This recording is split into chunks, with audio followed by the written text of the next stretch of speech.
gente, esse é o ArchiCast número 67, meu nome é Adilson, e hoje a gente vai fazer um repeteco atualizado de um episódio que a gente já fez anteriormente. A gente vai falar hoje sobre aquela série da Netflix, As Casas Mais Extraordinárias do Mundo, segunda temporada. Pra falar sobre essa série, a gente chamou o mesmo time, infelizmente hoje a Lili não pôde estar com a gente, mas temos aqui o nosso convidado de honra, Caio Dias. Fala, Caio, tudo bom? Olá, buenas. Tudo bem, pessoal? Tudo certo, graças a Deus. E pra fomentar a discussão aqui também, está o Rafa. Fala, Rafa. Fala, beleza? Fala, Caio. Obrigado pela participação e presença. E vamos falar muita bobagem nesse episódio.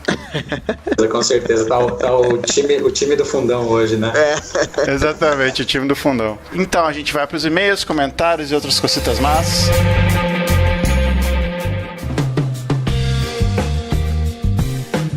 Estamos de volta. Estou aqui com o Rafa. Fala, Rafa, tudo bom? Fala, beleza? Tudo certo. Como é que vai ser essa semana aí, pós-carnaval? O ano começa para muita gente. O pessoal aí, eu sei, das universidades federais estão voltando para as aulas, né? E bora lá, 2019 começou. Isso aí. Bom, como é que essa galera faz para entrar em contato conosco, Rafa? Bem, e-mails para contato@archicast.com e redes sociais, né? Facebook, que é facebook.com/archicast, Instagram, archicast. Estamos também no Twitter e YouTube, de vez em quando a gente solta, né? Algumas coisinhas. Só lembrando que a gente solta o nosso episódio da quinzena lá no YouTube também. Então quem quiser assistir, entre aspas, né, que vocês estão ouvindo pelo YouTube, é só clicar lá no nosso canal que a gente está lá quinzenalmente. E quem quiser ouvir os antigos, pode ir lá acessar o nosso site. Certo, só lembrando que a gente só faz isso pros preguiçosos, tá? Porque pra gente interessa que vocês entrem no site, escutem via os aplicativos agregadores, que é mais interessante. Isso aí. Então, Rafa, temos comentários? Bem, hoje vai ser um pouco diferente. Lembra que a gente falou para vocês que iríamos fazer um formulário para que conhecêssemos um pouco mais sobre o que vocês pensam do nosso programa? Então esse formulário está pronto. O link vai estar no post. Quando vocês acessarem a página, né, no lançamento do episódio, gastem lá 5 minutinhos, rapidinho, vocês preenchem lá e vai ser a maneira da gente entender como é que vocês estão nos acompanhando. Não, e conhecendo vocês, a gente consegue fazer um conteúdo melhor para vocês também. Quem puder, por favor, gasta 5 minutinhos para responder o nosso formulário. E não é só isso, não é, Rafa? Pois então, você que for lá responder o formulário, você estará concorrendo automaticamente ao super livro bacanudo que a gente vai sortear no próximo episódio. Isso aí, a gente vai divulgar qual livro vai ser nas nossas redes, então acompanhe aí. Mas se você responder todo o formulário lá e tiver ok, vocês já vão estar concorrendo automaticamente a esse livro que a gente vai postar nas nossas redes. Então é só isso, Adilson? Por enquanto é só, Rafa. A gente vai ter algumas novidades aí durante essa quinzena e se eu fosse você, eu não perdia. Então é isso, sem mais delongas, vamos para o cast, continuação, cast 46. Quem não escutou o 46 vai lá, o link vai estar no post também e bom divertimento. Bora, né? Falou, galera, nos vemos aqui a 15 dias e um abraço para todos. Fui!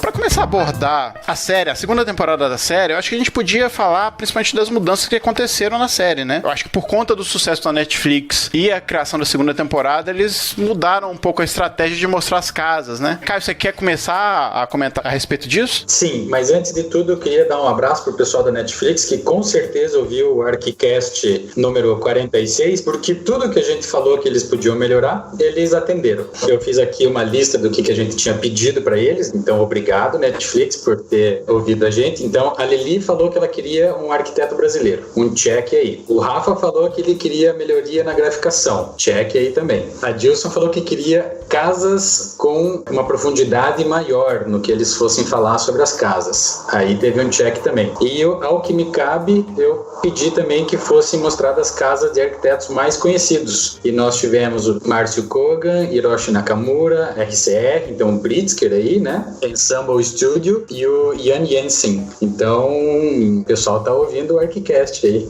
Caraca, hein? Convidado preparado é outra coisa. É outra coisa, né? É outra coisa. A gente chama as pessoas à toa, né? Mas legal essa sua lista, Caio, porque realmente eu fui displicente, não escutei o cast que a gente gravou. E realmente a gente falou tudo isso.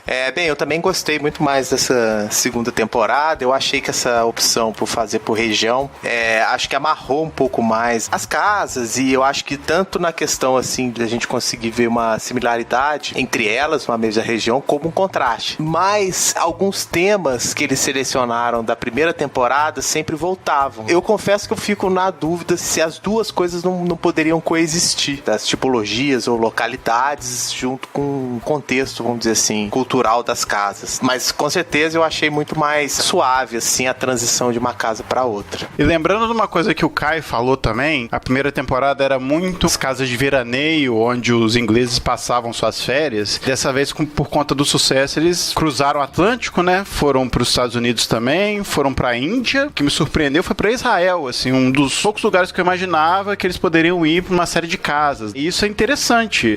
Principalmente a última parte da segunda temporada, para mim, foi extremamente interessante nesse sentido de tentar entender como é que as casas corresponderiam àqueles lugares, assim. Apesar de eu ter umas críticas aqui que a gente pode ir falando ao longo do episódio. A segunda temporada, então, eles vão para Portugal, Suíça, Japão, Estados Unidos, Espanha, Índia, Noruega e Israel. Se a gente for remontar a primeira temporada, talvez Noruega, ou a própria Suíça ou Portugal tivessem um pouco mais próximos ali. Quando eles saíam um pouco mais dessa região europeia e dessa questão tradicionalista nórdica e tudo mais, a série ganha um pouco da questão de diversidade de casas e de entendimento dos arquitetos em relação aos sítios. Pero não muito, na minha opinião. O que você acha, Kai? Eu acho que ela ganha também em outras duas coisas. Antes de ver a série, eu dei uma pesquisada um pouco mais a fundo no perfil dos dois, né? Tanto no Pierce quanto na Caroline. Eu descobri que o Pierce é um professor universitário, né, na Universidade de Reading, então isso também indica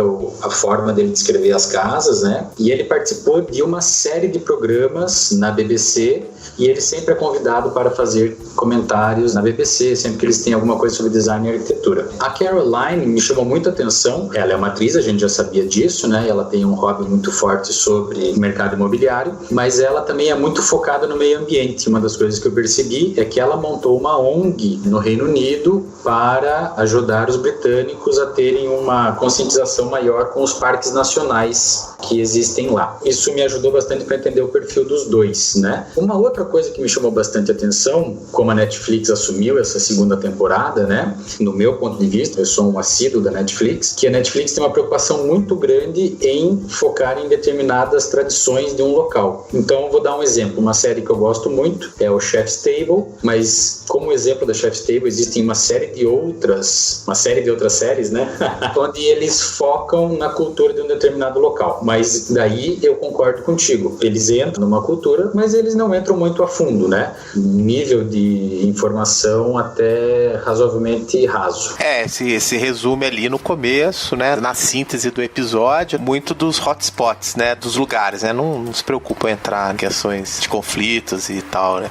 E engraçado que eu não assisti na sequência dos episódios, eu comecei por Israel, justamente assim, por achar curioso, né? Eles terem incluído. Eu esperava outra coisa, assim. Eu acho que as casas selecionadas em Israel, a primeira casa em especial, né? Aquela casa imensa, né? Essa casa poderia estar em qualquer lugar do mundo, né? O fato de estar em Israel não significou, não fez muito sentido, né? A escolha daquela casa. No entanto, lá, aquela casa que fica no Mar da Galileia, achei interessantíssima, que ela já é um contraste com essa primeira, né? Que é uma casa extremamente simples, com aqueles painéis rolantes e com os brises, mas que também me parece que as questões climáticas e tal que ele descreve, ele usa da mesma descrição para várias localidades, claro. Então há uma certa semelhança. Nesse ponto que essa superficialidade do contexto também estava um pouco no modo como eles analisavam a casa. Eu não sei, eu senti um pouco isso. Eu lembro que no primeiro cast que a gente fez, a gente comentou que a separação era por tipologia, né? Montanha, mar e etc.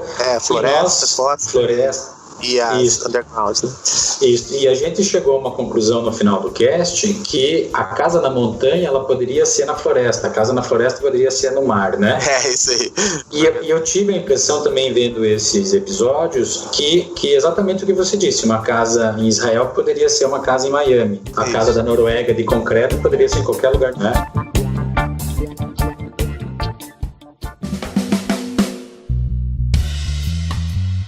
De alguma forma, eu acho que Israel talvez seja o mais diferente dos 8 países, assim, considerando toda a temporada. Eu acho que em Israel especificamente, eles conseguiram trazer algumas coisas que estão mais ligadas ao local, principalmente a questão do calor. Apesar, assim, por exemplo, da casa da J House, que é a primeira, que é a casa gigantesca, a última casa, que é a casa dos 3 jardins, teve uma coisa interessante que ele começou a dizer nessa casa. Se eles fizerem a terceira temporada, talvez ainda seja cada vez mais enraizada da cultura local. Que ele falou um negócio muito interessante, que ele falou, muita gente acha que a história da arquitetura começa há 100 anos atrás. A gente tem mais de 1000 anos de história da arquitetura, e com a última casa, que ele mostra uma coisa que parece um pastiche, né? Uma mistura de estilos numa casa, mas que de alguma forma foi importante para aquela casa dizer alguma coisa em relação àquele sítio, aquele local que essa casa tava. Até porque, por exemplo, a terceira casa, a Casa Baruch, eles tiveram que utilizar, os arquitetos tiveram que utilizar um material específico para fazer a casa. Então, tá intrínseco naquele lugar necessariamente, assim, seja por uma lei, seja por um costume e tal. Nesse sentido, Israel, principalmente, conseguiu se aproximar um pouco mais das questões, digamos, culturais mais próximas aí de cada país. Mas assim, se a gente for passar, por exemplo, Portugal, das 4 casas ali, talvez nenhuma tenha me chamado a atenção por uma tradição portuguesa de se fazer arquitetura. Assim, a gente não vê, por exemplo, os ladrilhos ou aquelas casas coloniais que até foram herança dos brasileiros. A gente quase não vê isso, né? Mas a gente sabe que tem uma questão cultural europeia envolvida, e entende também que uma aproximação com a contemporaneidade europeia ali que existe em Portugal, e aí eles escolheram não tanto casas típicas, mas casas mais contemporâneas. Você sabe que eu achei engraçado vocês comentarem de Israel, porque para mim o país onde eles mais se aprofundaram na cultura foi a Índia, porque todas as casas faziam uma releitura da casa tradicional indiana, que pela colonização portuguesa, não naquela região de Mumbai onde eles estavam, mas Goa ficava um pouco ao sul dali, né? É muito parecida com a Casa Bandeirante, né? A nossa tradicional Casa Bandeirante. E em todas as casas eles defendem a preocupação com o clima, a preocupação com as monções, mas também a preocupação com a cultura.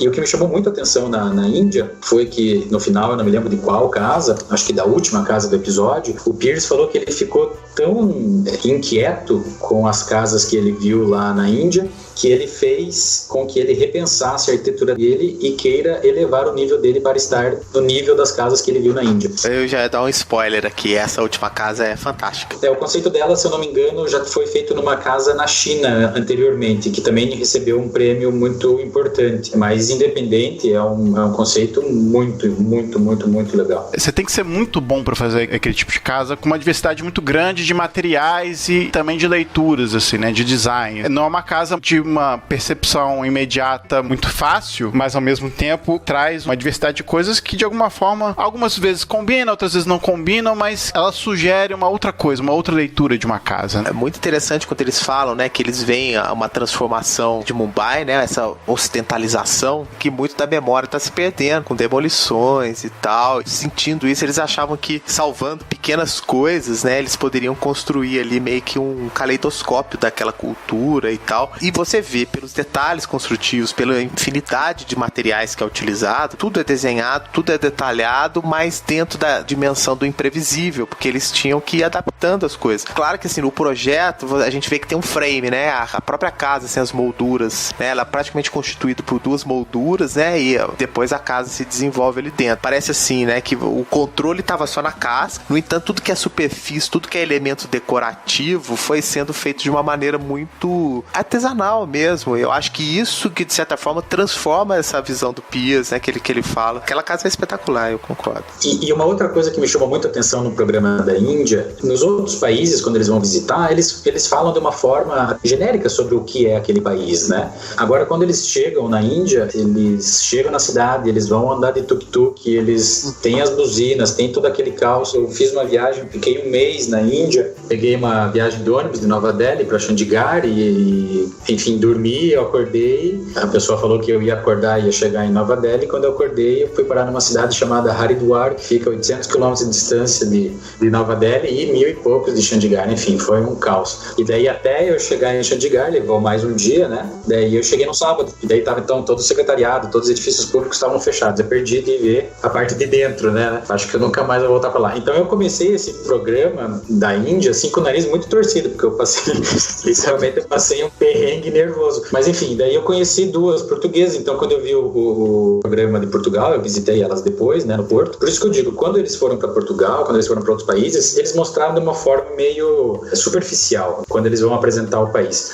Agora na Índia não. Olha, você tá indo para um lugar extremamente caótico, extremamente confuso, fede, barulhento, enfim, e daí chove pra caramba, e daí as casas são essas, né? Isso me chamou muita atenção no programa da Índia, em específico. A única casa que eu achei que talvez não esteja tão adequada ao clima foi a casa que é a primeira casa, The House Cast in Liquid Stone. Mas eu achei a casa modernista com pátios no centro, assim. Talvez ela não seja tão típica, mas ela é moderna, uma casa moderna, né? Ou pós-moderna, não sei. Ela acompanha a arquitetura internacional ou europeia, assim. Mas por outro lado, Adilson, ela tá muito focada na casa, que também é modelo da Casa Bandeirante, né? Que é a casa medieval portuguesa, de ter os pátios internos, ter grandes beirais, né? Utilizar ventilação cruzada como um grande elemento. Nos pátios ter uma árvore frondosa para fazer sombra, que no caso dessa casa eu achei engraçadíssimo, que são mangueiras, né? Eu achei muito divertido, você tá na casa e de repente cai uma manga, assim, né?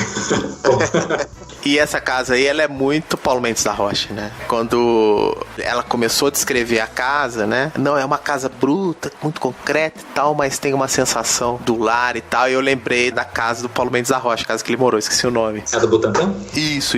Né? As traquinagens das esquadrias e tal, do sistema de aquecimento que aquece também as toalhas e tal. E ela mostrando o contrapeso da janela e tal. Eu falei, pô, esse arquiteto viu bastante coisa do Paulo Mendes da Rocha. Só outro comentário rapidinho. Foi impressão minha ou aquela lajezinha deu uma flambada assim? Eu percebi isso também. Não ia falar, mas eu percebi. Cara, eu não percebi. Eu fiquei curioso com aquilo, cara. Aquilo com certeza é problema de execução, Rafa.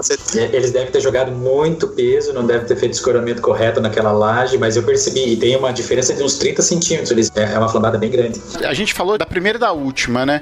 Mas a casa que eu mais gostei foi a dos Três Riachos, que na verdade não parece uma casa, ela é um monte de pátios que segue ali a declividade do terreno e trabalha basicamente com as coberturas ali. E cara, a casa eu achei espetacular. Ela é gigantesca, né? Mas ela é espetacular. Porque tem uma coisa do clima, de respeito aos ventos, às monções e tudo mais. Eu gostei das 4 casas, ela que mais me agradou da Índia. Talvez não seja uma casa típica indiana, mas o jeito que ela trata as coberturas, assim, como ela é completamente aberta, eu achei ela das mais interessantes, assim, toda a série. Eu gostei bem dela também, assim, ela é bem diagramática, né? A implantação dela é muito precisa com o lote, né? A estrutura treliçada e essa leveza da cobertura dava uma total autonomia para a rotação desses blocos no terreno, né? Também dentro daquele espírito, né? Uma casa muito global, assim, de você atender as questões climáticas e tal. Não me lembro de ter visto nenhuma referência à cultura local, não. Tá ligado nas questões construtivas, dos materiais ali disponíveis e tal. Quando eu vi essa, eu pensei de cara, né? Isso, inclusive, foi uma coisa que me chamou muita atenção nessa segunda temporada. E quando eu bati o olho nessa casa, eu falei assim, essa é uma casa, com certeza o dono é um arquiteto. E isso aconteceu muito em outras casas também, né? Eles mostraram muitas casas cujos donos são arquitetos, né? Uma outra casa que me chamou muita atenção, que quando eu vi, que eu já conhecia essa casa, que é a casa do proprietário do Ensemble Studio, a casa aquela que é dos elementos das pontes pré-moldadas na Espanha. Bati o olho naquela, eu falei, putz, isso com certeza também é casa de arquiteto, né? Para você passar uma ideia dessa para um cliente é muito difícil do cliente comprar essa ideia, né?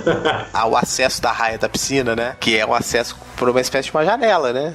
Aí eu fico imaginando você apresentando isso para um cliente, né? O cara, você tá maluco?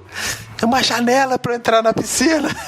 Só pra gente voltar um pouquinho na casa da Índia, pra gente avançar, só uma curiosidade que ele falou sobre a piscina que eles construíram, eu achei isso interessantíssimo. Eles preferiram fazer a piscina no teto de uma última parte da casa por conta dos bichos, assim, porque pode ter cobra, pode ter sapo, e era mais seguro o cara construir uma piscina no topo daquele bloco. Isso me chamou atenção, assim, esse detalhe pequeno que fez com que a piscina subisse, né?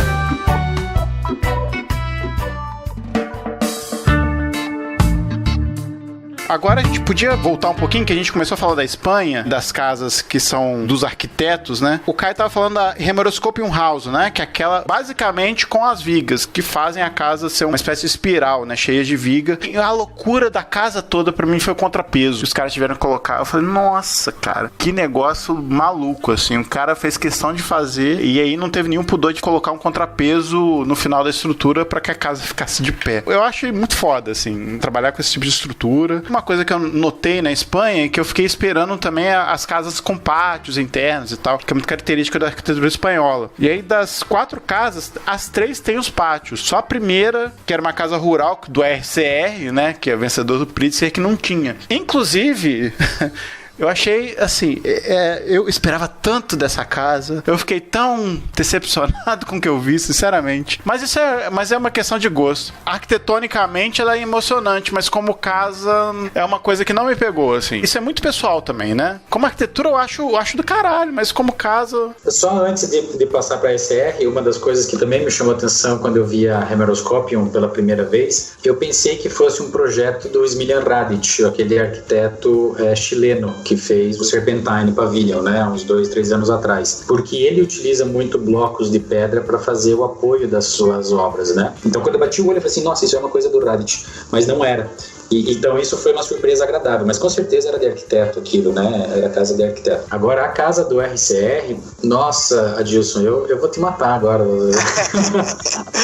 Cara, eu achei ela tão genial em todos os aspectos. Primeiro que eu nunca tinha visto uma defesa de um projeto do SR. Eu já tinha visto algumas entrevistas com eles de uma forma genérica sobre os projetos deles. Mas a forma como ele defendeu o projeto, eu olhei aquilo e falei assim, cara, esse cidadão merece o Pritzker demais. O fato de a pessoa ver a casa envelhecendo junto com ela, passar o tempo, muito do programa da casa estava, entre aspas, escondido, mas ele não estava escondido porque tinha algumas aberturas, mas não eram as aberturas das molduras, eram as aberturas daquele corredor. A forma como separou o programa, alguns espaços extremamente poéticos, né? Por exemplo, aquela moldura onde tem o piano, nossa, eu ficaria sentado ali com uma garrafa de vinho, sem tocar piano, só apertando a mesma nota a noite inteira. O meu sentimento é que, assim, aquela arquitetura é muito bonita, o material também é muito interessante, a paisagem e tudo mais, mas faltou aquela coisa do acolhimento que uma casa tem. Eu senti um certo estranhamento, não necessariamente do material, mas não sei se é questão da proprietária, se é da própria arquitetura, mas não achei que, como programa de uma casa, aquilo fosse... Aí, no meu ponto de vista, tá? É adequado. Tipo assim, eu não sei se passaria bem no meu PA, não, sacou? Se eu fosse da PA. Enfim. Antes de passar pro Rafa, tem algumas coisas que eu concordo contigo que eu acho que são extremamente over. Não tinha necessidade de existir. Por exemplo, a televisão que entra na laje, a cama que vai embaixo da escada. Essas coisas me incomodaram muitíssimo, assim. Ela praticamente não ter móvel, ela não ser palpável a enxergar aquilo como casa, sabe? Então, mas por outro lado, eu olhei para essas coisas e fiquei pensando assim, será que as casas dos Pritzker são assim? O Rafa tava falando, né? A casa no Butantã, muito bem que ele lembrou, né? Que tem aquele livrinho dele falando sobre a casa do Butantã. O aquecimento da água do chuveiro era o aquecimento da toalha também. Toda a forma das esquadrias foram planejadas única e exclusivamente para aquela casa. Então, sabe, foi até um insight. Será que esse é o nível de detalhamento que a pessoa precisa entrar para chegar nesse nível? Talvez sim. O meio Frank Lloyd Wright, né? Pô, eu acho essa casa fantástica, assim, e foi legal você ter falado da fala do Rafael, né? Que totalmente faz sentido com a última, quando eles estão sentando lá, né? A proprietária é uma chefe, né? De cozinha e tal, e que a Caroline, né? Pergunta pra ela o que ela imaginava da casa, e a resposta dela é certeira com a explicação do Rafael, né? Falou, não, eu venho pra cá pra não fazer nada, assim, só pra ver o tempo. Então, assim, você vê que o projeto capta essa essência ali de quem pediu, né? A casa tem umas... quando ela sai abrindo, assim, parece que aquilo é um túnel, né? Liso, né? Mas aí, na verdade, são cheios de compartimentos. Esses compartimentos, quando eles são abertos, tem vida ali dentro, né? Você vê, tá até tudo meio bagunçado. Não sei se vocês repararam nisso. Talvez esse estranhamento dessa regularidade dos volumes, dessa coisa meio que sinais, né? Aquela sinais num campo de milho, né? né? Tipo, mas não, a casa tem vida. A minha sensação foi a mesma sensação que o Caio deve ter sentido quando ele olhou para aquela casa da primeira temporada do Discípulo do Mies van der Rohe, que era uma casa completamente estéril, assim. Eu achei essa casa estéril, apesar do material que ele utiliza. As visadas, tudo bem, né? A colocação e implantação, mas eu achei que internamente ela era muito estéril. Faltava alguma coisa que me deixasse com o queixo caído como vocês ficaram, assim. Eu realmente fiquei, alguém mora aqui, alguém fica aqui. Isso talvez seja uma coisa muito pessoal. Não discordo que, assim, é uma belíssima arquitetura vista de fora, não discordo que você tem uma relação de interior e exterior, mas aquilo funcionando como casa, aqueles compartimentos e como você quase não tem mobiliário e as coisas são escondidas, até você falando, Rafael, as coisas têm uma vida ali, mas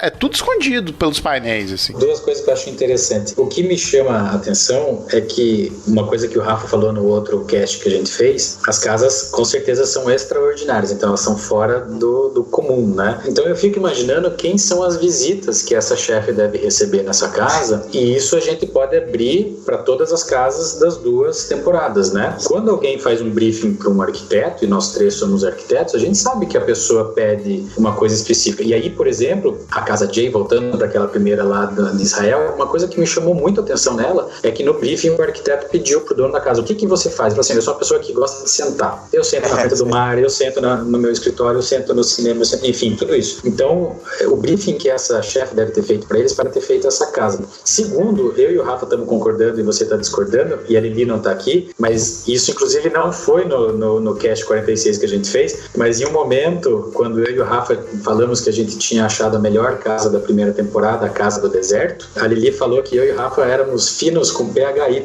né? Mas eu vejo essa casa do RCR não tão fina, por exemplo, quando o Discípulo do Mies, porque não tem a solda impecável, as cores das tábuas, vou usar essa palavra, dos perfis, então, de aço, tem cores diferentes. Por exemplo, quando abriu aquela lavanderia, a lavanderia era suja, era meio bagunçadona, sim.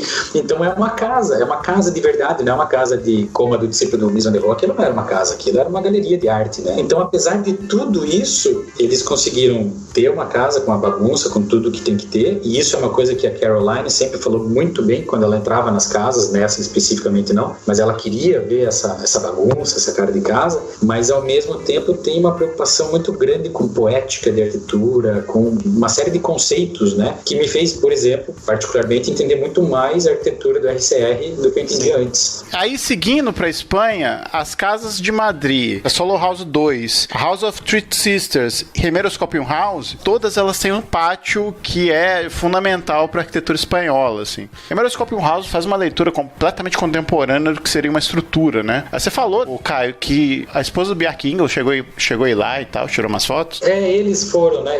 Eu não sigo o Bjarke Ingels no Instagram, eu acho que ele posta bastante coisa, mas a esposa dele eu sigo, ela é uma artista e ela tem uma visão bem interessante, porque ela acompanha o Bjarke Ingels nas viagens, né? Então ela tem um olhar completamente diferente do dele. Então ela olha as obras de arte, olha outras coisas, né? Quando eles vão para um lugar específico, na casa de alguém especificamente, ela sempre tira muitas fotos. E acho que começo do ano, final do ano passado, tinha uma série de fotos dessa casa. Me chamou a atenção. Eu já conhecia o Ensemble Studio pelo projeto que eles fizeram de um parque. O nome do parque é Estruturas da Paisagem, em português, né? Que fica nos Estados Unidos, que eles fizeram obras monolíticas de concreto que imitam pedras, assim. Foi assim que eu conhecia eles. Mas a casa, assim, quando eu bati o olho nela, eu falei assim, é aquela casa que eles foram, né? E vocês gostaram de alguma casa espanhola em específico, além da RCR? Ou vocês acharam que depois da RCR nada mais vale a pena? Eu achei que ela é imbatível aí, a casa do RCR. A Solo House é muito interessante também. Inclusive, ela é a tela principal da chamada da série, né? Mas, assim, eu não sei, ela não me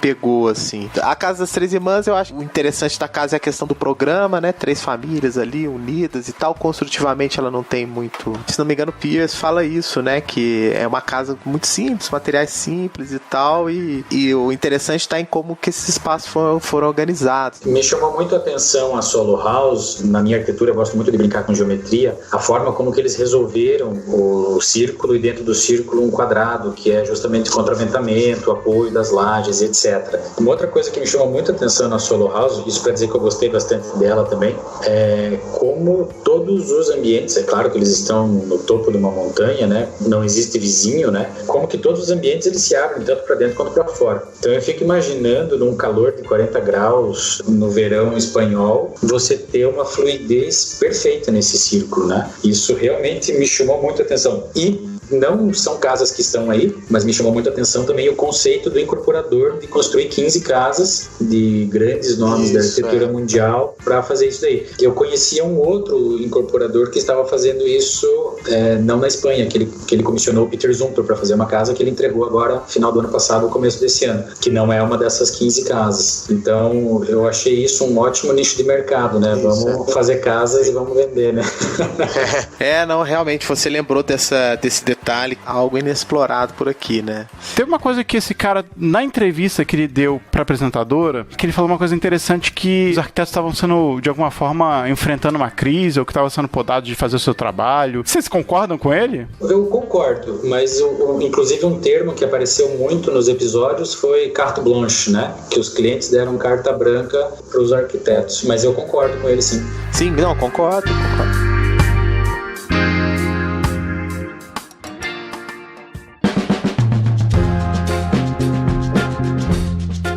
Agora, eu achei interessante também, assim, indo lá para as primeiras casas, que a gente falou dos Estados Unidos, né? A primeira casa mostrada nos Estados Unidos foi a casa do Márcio Kogan. Bicho, foi uma das piores casas da temporada inteira, foi a do Márcio Kogan, assim, pra mim, tá? Supera em negatividade a casa do SE. Porque é uma casa gigantesca, uma casa muito pomposa, em Miami, sabe? Eu não tenho menor interesse nesse tipo de arquitetura, sabe? Não sei quanto a vocês. Eu vou ter que discordar de você. Cara, eu acho assim, ela não é da Solo Houses, mas é uma proposta semelhante, né? Um incorporador, né? O cara constrói se não me engano, essa casa tava para ser comprada pelo Kanye West, né? Se não me engano. Eu acho que essa visão tropical e tal, eu acho que o projeto assume bem. E a questão construtiva tem muito da personalidade do Márcio, mas tem muito também de uma eficiência técnica, né?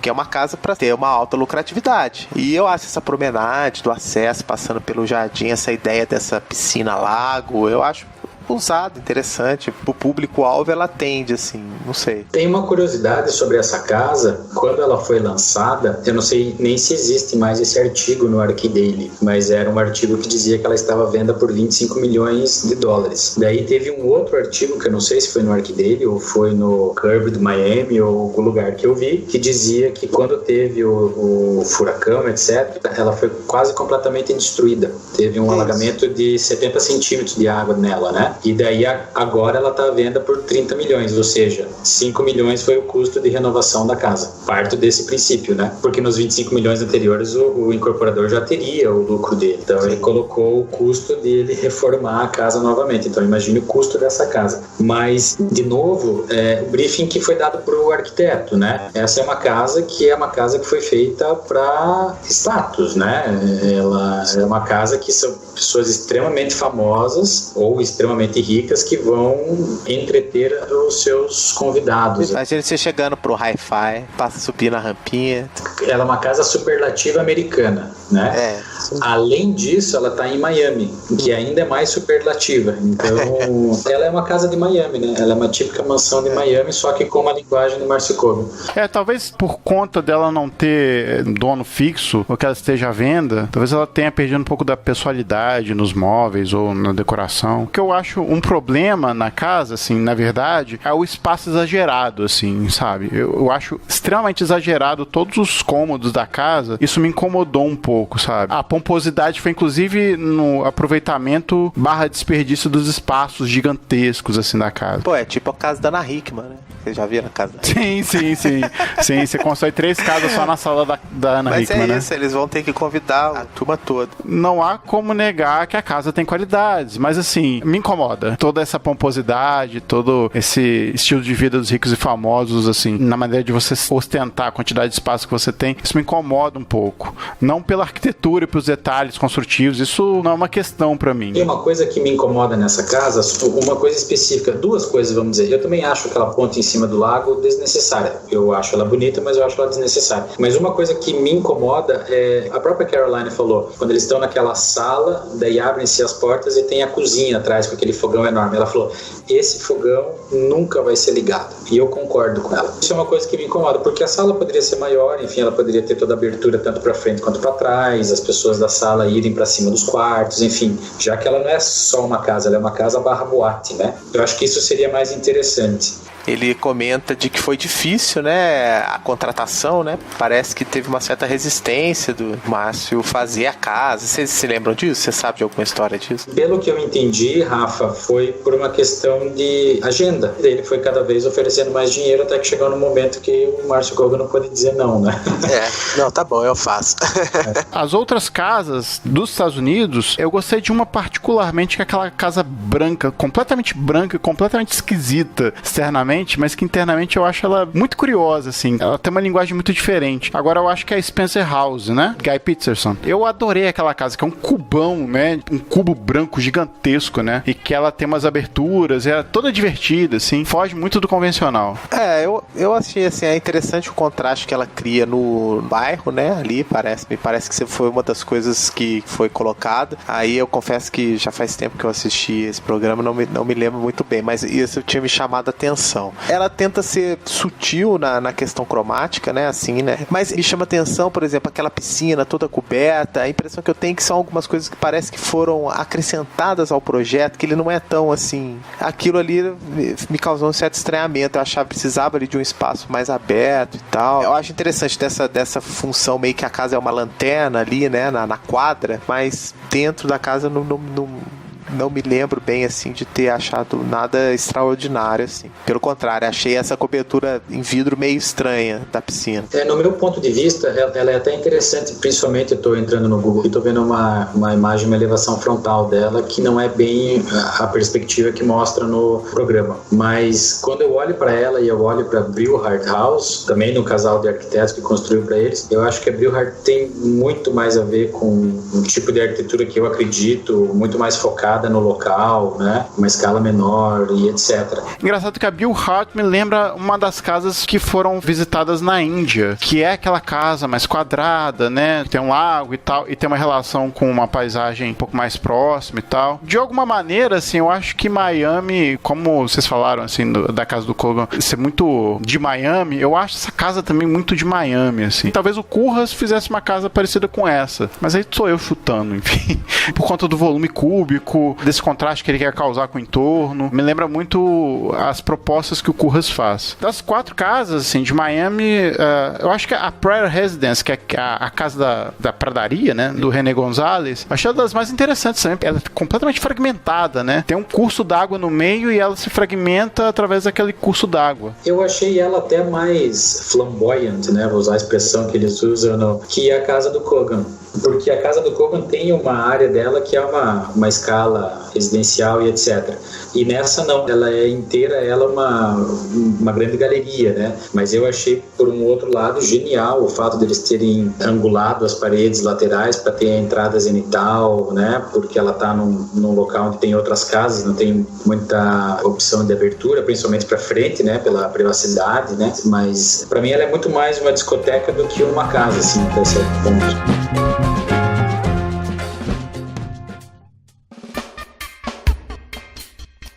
Vamos falar das casas do Japão, que eu acho que são casas curiosíssimas e que de alguma forma saem um pouco daqueles mesmismos que a gente tem no mundo ocidental. Tinha uma das casas do Japão que eu já conhecia, e eu já conhecia o escritório de arquitetura também, que é a Optical Glass House, que fica em Hiroshima, né? Eu já gostava muito dela e de ter visto e a entrevista também com o arquiteto, a forma como ele apresenta a obra é muito interessante. Hiroshi Nakamura um arquiteto, o escritório dele é um escritório que eu admiro muito, sempre sigo muito os trabalhos deles, então fiquei até bem contente de ver essa casa ali e aprender um pouco mais sobre ela. Mas como você falou, né, Edilson, eu concordo, é uma forma de ver o espaço construído completamente diferente do que a gente pensa aqui no Ocidente, né? Das casas mais interessantes que eu vi dessa série também. Até por uma questão, né, de você se isolar da rua, ter um próprio jardim dentro da casa, trabalhar com superfícies diferentes. Cara, eu achei essa casa demais, assim. Das 4 casas japonesas, eu também gostei mais dessa. O que é curioso,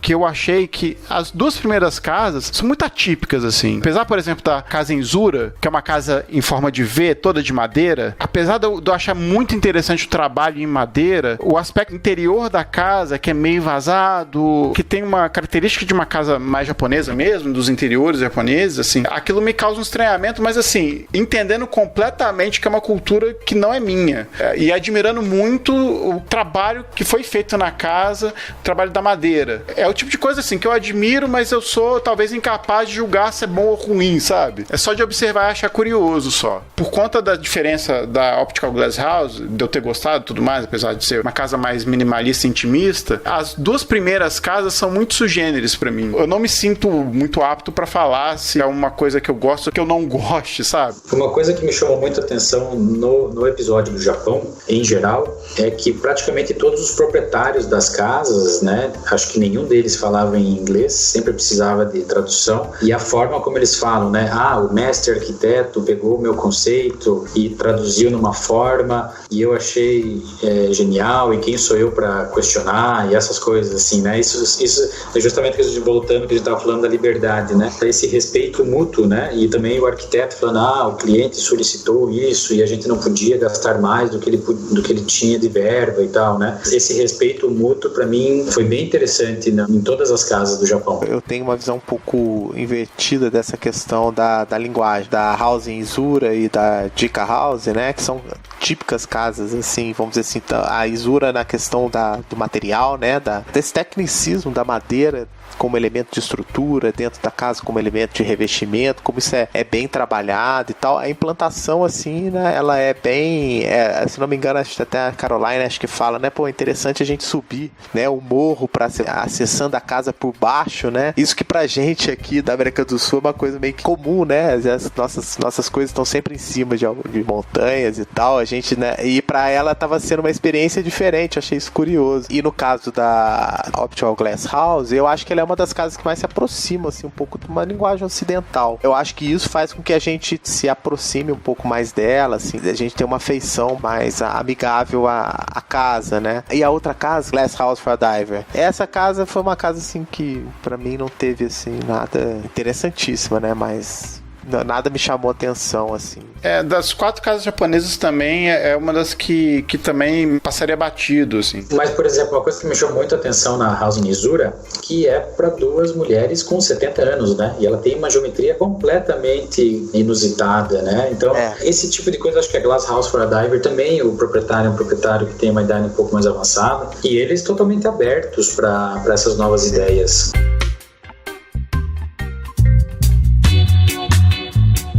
A gente tem 2 países faltando aí, que são países europeus, Suíça e Noruega. Nas casas suíças a gente vê uma questão de design muito importante, né? Não só da questão do morar, mas da questão da ousadia técnica e construtiva também, no sentido de ser mais próximos do que a gente vê de casas europeias, né? Muito mais comum de você ver essas casas, por exemplo, nas revistas e nos arcadeiros da vida. Das 4 casas, vou falar do que eu talvez menos goste, assim, que é a Flex House, que é aquela casa pequena que é do lado de uma ferrovia, mas que ela faz umas curvas assim, parecida com o projeto do Curras. As paredes dos cantos são em forma de círculo, enfim. Essa casa, sei lá, ela é uma casa que faria sentido numa Disney, assim, mas pra mim, não curti. Mas como eu disse aqui, a gente tá cagando regra, falando que gosta, que não gosta, mas é pra isso mesmo que a gente tá aqui. Então as casas, eu acho que essa é a mais desinteressante de toda a série, sabia? Eu concordo contigo. Ela me chama muito a atenção pela implantação e pela ideia, né? O fato deles conseguirem ter um conforto acústico na casa, isso foi uma coisa que me chamou muita atenção. Mas fora isso, também me pareceu um pouco forçado, como um todo. Eu achei que parece que o fato dela estar no programa é pela dificuldade da implantação, né? Essa proximidade com a linha, o que eles tiveram que fazer ali para resolver a casa. Mas também concordo que arquitetonicamente ela muito de um gesto, né? Formal, assim, uma coisa meio simplista dessa organização das lajes, assim, e tal, não sei. E o que me chamou a atenção na Suíça, né? Que nós estamos falando do país que inventou a Helvética, né? Então, o país do design mínimo e limpo e etc., que praticamente as outras 3 casas são bem focadas nisso, né? Nós temos na Suíça francesa a Maison Roger, uma cabana, né? Eu vou reduzir essa geometria complexa para chamá-la de cabana, depois os caras vão me matar, mas com uma questão de descoberta muito interessante, que é o material interno dela ser praticamente todo com o mesmo material, né? Que é o compensado. Isso me chamou muito a atenção. E chama a atenção também o detalhamento interno da casa de chorar, né? E daí nós temos uma que é na Suíça italiana, né? Que é a casa em Brissago, que é uma casa em concreto também, que ela também desce a colina, tem uma questão de pátios internos para ventilação, né? Me chamou muito a atenção esse pátio interno na Suíça, que é um lugar que faz menos 10 graus no inverno, e a ventilação de todo o corpo da casa depende desse pátio central, né? Então achei até muito corajoso do arquiteto propor isso. E daí eu gostei muito da casa do James Bond, né? Que é a Vila Amsi, que fica na Suíça alemã, né? Que o cara é colecionador de carros e tudo é de carro. Caramba, essa casa, assim, em termos de design, ela é espetacular. Ela faz essas molduras das vistas, assim, e eu achei muito foda. Essas 3 últimas casas que o Kai citou, elas têm em comum, apesar de, claro, né, materiais, texturas diferentes, elas são como monolitos, né? Que as arestas foram adaptando, né? Como você pega um bloco no SketchUp, pega um pontinho lá e vai mexendo nas arestas, e cada uma a sua maneira, né? No caso, a da Suíça e italiana, né? Que ela não tem isso, ela é, né, toda ortogonal e aquele chalé, né? Meio ousado, e essa aí que é totalmente radicalizada nessa disfunção desses cubos, desses monolitos, né? Mas assim, dá pra ver uma origem de projeto muito parecida, né? Parece que é feita essa grande casca e depois vão fazendo as aberturas e angulações para adaptar os acessos aos materiais que foram escolhidos. Mas isso é extremamente suíço, né? Quando você chega no aeroporto de Zurique, enfim, qualquer lugar que você vai na Suíça, é concreto, estilo Tadawando e design limpo, né? Uma outra coisa que me chamou muito a atenção nessas 3 casas que nós falamos e as casas que a gente vai ver na Noruega também, voltando também ao cast que a gente fez da arquitetura contemporânea, que a gente falou de esquadrias, me chamou muito a atenção como, principalmente nessa Vila Amsi, que eu tô com a foto dela aberta agora, que ela tem aquelas molduras e é uma peça de vidro, né? Que fecha aquela moldura, não sei, de 3 metros por 6, 7 metros, né? Fora essa peça única de vidro, não tem cortina. Você reparou que a maioria das casas não tem cortina? Eu fiquei procurando as cortinas nas casas, cara. Né? Você tem aquela moldura da paisagem. Aí você procura uma cortina pra você dormir, pra você não dar de cara com o sol na sua cara quando você tá acordando. Não tem. Eu não sei se eles tiram de propósito ou, enfim. Não é que eles tiram de propósito, é que eles são suíços. Eles não vão ficar olhando pra casa dos outros, entendeu? Não é nem pela questão da privacidade, é questão de pra quem tá dentro da casa, sei lá, acordar com o sol na cara, sei lá, ou com uma luz do dia na cara. Não sei, são suíços, né? Enfim.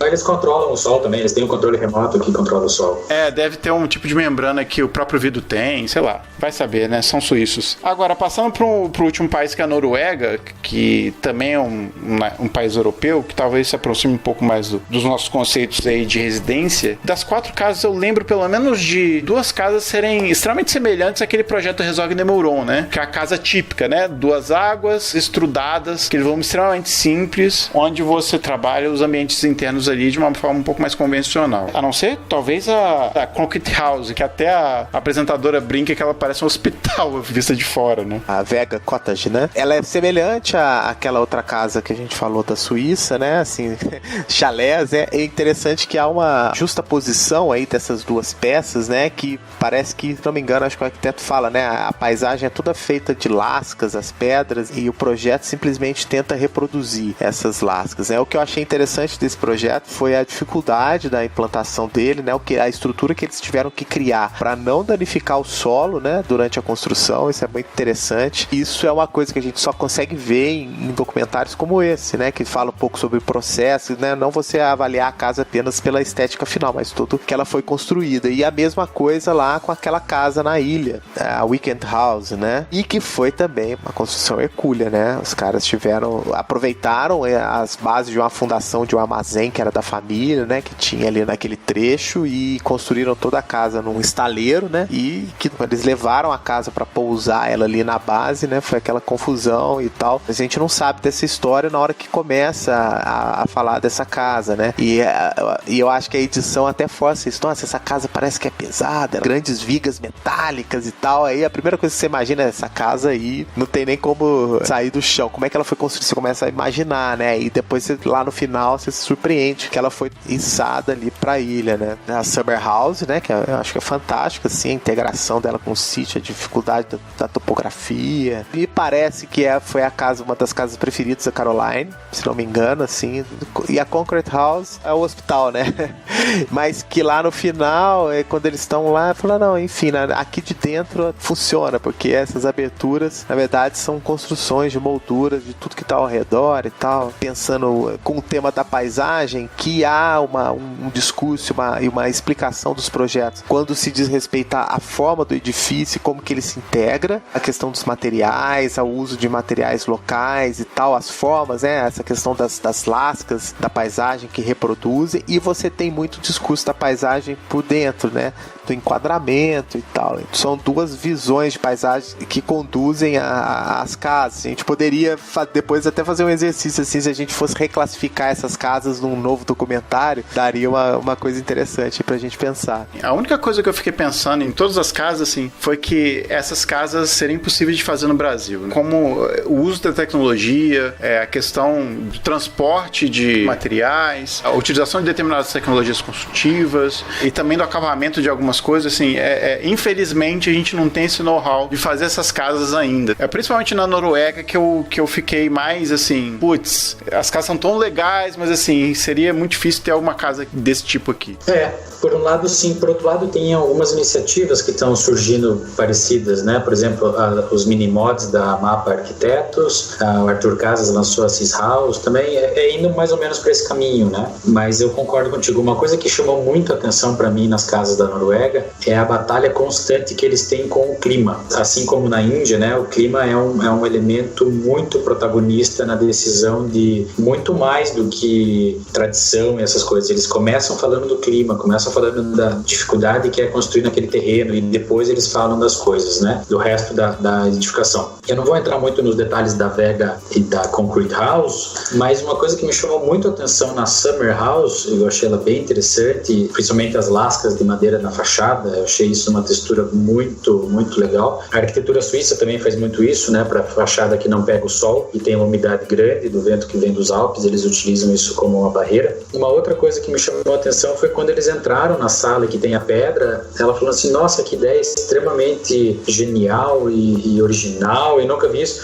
Porra, eu pensei, cara, a Casa das Canoas foi feita há muito tempo atrás. A forma como eles falaram é como se isso nunca tivesse sido pensado na história da arquitetura. A que eu mais gostei da Noruega, assim, sem sombra de dúvida, foi a Weekend House. Eu achei ela muito, muito, muito duca.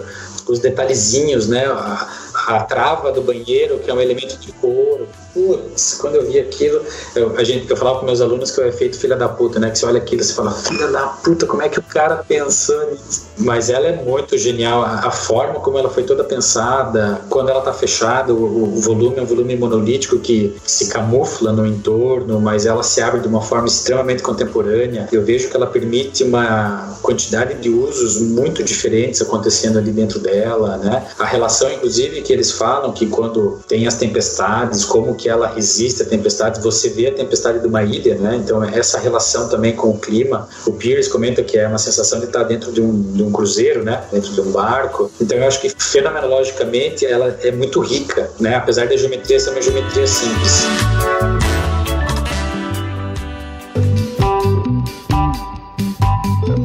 Tem muita casa. Eu talvez partiria pra gente eleger o país que vocês acharam mais interessante as casas. O que vocês gostaram mais de ver, assim, dos 8 países aí? Espanha, Índia, Noruega, Israel, Portugal, Suíça, Japão, Estados Unidos. Qual que vocês acharam mais interessante? Qual programa vocês acharam mais interessante aí dos 8? Cara, dá pra responder no outro cast, é muito... Vamos tentar fazer o seguinte, então. A gente escolhe o programa do país que achou mais interessante e a casa. Essa casa não precisa estar no país que você escolheu, não, tá? Essa casa vai ser de todas que você viu, qual que você achou mais legal. O conjunto da Índia, eu acho que eu gostei mais, assim. E, de fato, assim, o que me surpreendeu, assim, foi a College House, que sai, assim, é um ponto fora da curva, é uma coisa que fala sobre pluralidade da arquitetura, de projeto como um processo completamente diferente, de um processo de controle dessa construção. Eu achei interessante, assim, como extraordinário, né? Eu vou ser bem ordinário na minha escolha. Para mim, o país, eu pago um pau violento para a arquitetura portuguesa, e para mim, então, as casas, como uma média, as casas portuguesas, eu estou abrindo elas novamente aqui, elas são todas impecáveis, né? Mas, só para deixar o Adilson puto, eu vou dizer que minha casa preferida é a casa do RCR. Tudo bem, eu respeito sua opinião. Tudo bem, não tem problema nenhum. Bom, das minhas casas, assim, do conjunto da obra, eu vou pela peculiaridade das casas do Japão, assim. Eu acho que foi um programa de sair um pouco fora da curva também. Eu achei o conjunto da obra ali, apesar de ser uma cultura muito diferente, eu gostei de ter visto casas dessa maneira, assim, tratadas de maneira muito diferente. Agora, das casas, o Caio acabou me lembrando da casa que eu mais gostei, assim. Foi uma das primeiras casas que eu vi, né? Portugal é a primeira. A Casa Monte. Pra mim, a Casa Monte é um projeto que eu gostaria de ter feito, assim. Eu acho ela muito bonita.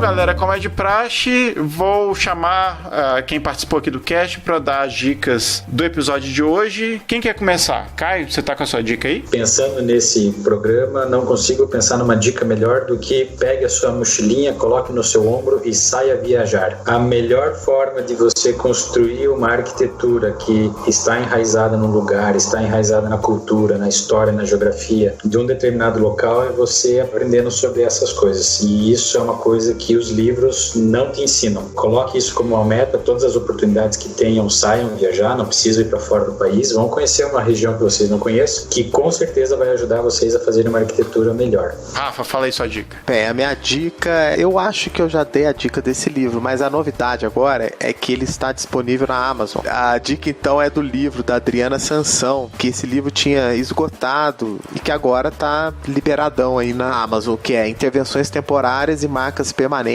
na Cidade Contemporânea. Um trabalho que a Adriana Sansão desenvolve lá na UFRJ de estudar intervenções temporárias em espaços públicos, né? Como transformação positiva de lugares, né? Então ela analisa grupos, pequenas reuniões, pequenas intervenções artísticas na cidade e tal, e ela faz um mapa disso e ela tem uma pesquisa que ela vai catalogando essas intervenções ao longo do tempo, né? Tentando criar um mapa de ocupação da cidade do Rio de Janeiro através desse mecanismo, desse dispositivo de ativação dos espaços públicos. É muito legal. O link no post. Bom, minha dica de hoje, na verdade, ele é um site e tem também um aplicativo para o iOS. O site é o unsplash.com. Para quem gosta de fotografia e quem, sei lá, gosta de botar uns wallpapers bacanas assim no computador e até no celular, ele é assim, uma fonte gratuita de fotos extraordinárias, fotos excelentes, assim. Tem por temas, tem por nome, você pode procurar de várias maneiras ali, que são fotógrafos independentes que disponibilizam as fotos tiradas por eles para serem distribuídas por aí. É um excelente banco de imagens, assim, de fotos mais poéticas, fotos mais artísticas, e obviamente tem fotos de cidades ali que eu fico pirando nas fotos. Tem um site que é o unsplash.com, tá o link no post, e tem também o aplicativo Unsplash pro iOS. Eu acho que ainda não tem aplicativo pro Android, mas quem tem Android pode visitar o site que estão as fotos lá. Recomendadíssimo. Então a gente termina essa gravação agradecendo muito ao Caio. Caio, valeu, tá sempre convidado a fazer mais cast com a gente. Opa, eu que agradeço, pessoal. Sempre que vocês precisarem, eu sou o Coringa aqui. Precisando de alguma coisa, pode me chamar, que é sempre um prazer. Legal, obrigado, Caio. Obrigado, Caio. E Rafa, valeu. Mais um, né? Mais um pra conta. Então a gente volta daqui a 15 dias com mais um episódio pra vocês, galera, e tchau.